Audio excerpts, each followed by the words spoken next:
Jadi yang pertama yang harus dipahami oleh umatnya adalah bagaimanapun Romo itu kan juga manusia biasa yang ketika usia juga ada keterbatasan kemampuan, tidak sama dengan waktu dulu gitu ya. Jadi sebagai umat juga harus memahami itu pertama ya. Yang kedua adalah bagaimana mensupport seorang Romo dengan segala keterbatasannya. Jadi artinya apa yang masih bisa Romo lakukan, mampu gitu ya, itu tetap disupport ya. Disupport karena masing-masing orang kan berbeda ya. Ada yang orang kelemahannya di satu sisi, di sisi ini baik gitu. Jadi itu yang harus disadari. Dan yang berikutnya adalah tetap mendukung secara mental ya, secara suportif. Artinya kalau lansia itu kan sangat senang kalau orang di sekelilingnya itu perhatian ya, kemudian peduli. Memang kalau usia sudah agak-agak lanjut itu kan nggak match dengan anak-anak muda misalnya ya. Kalau kita cerita ini mungkin dia sudah nggak interest.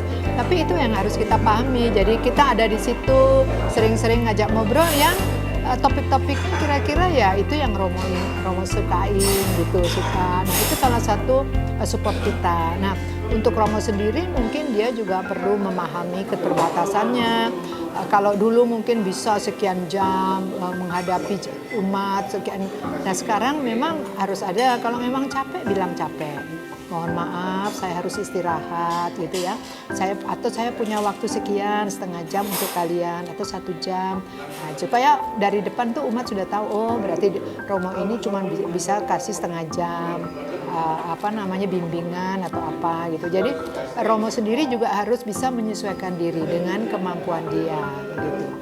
Mengajak makan itu kadang-kadang memang bukan makanannya ya yang di ini ya, tapi kebersamaan. Nah itu sisi lain yang membuat Romo bahagia. Tapi ingat, pilihlah menu-menu yang kira-kira itu sesuai gitu dengan lansianya ya.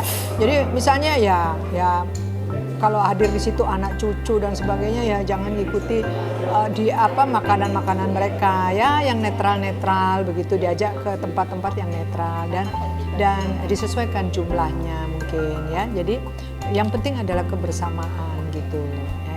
Ya itu yang penting.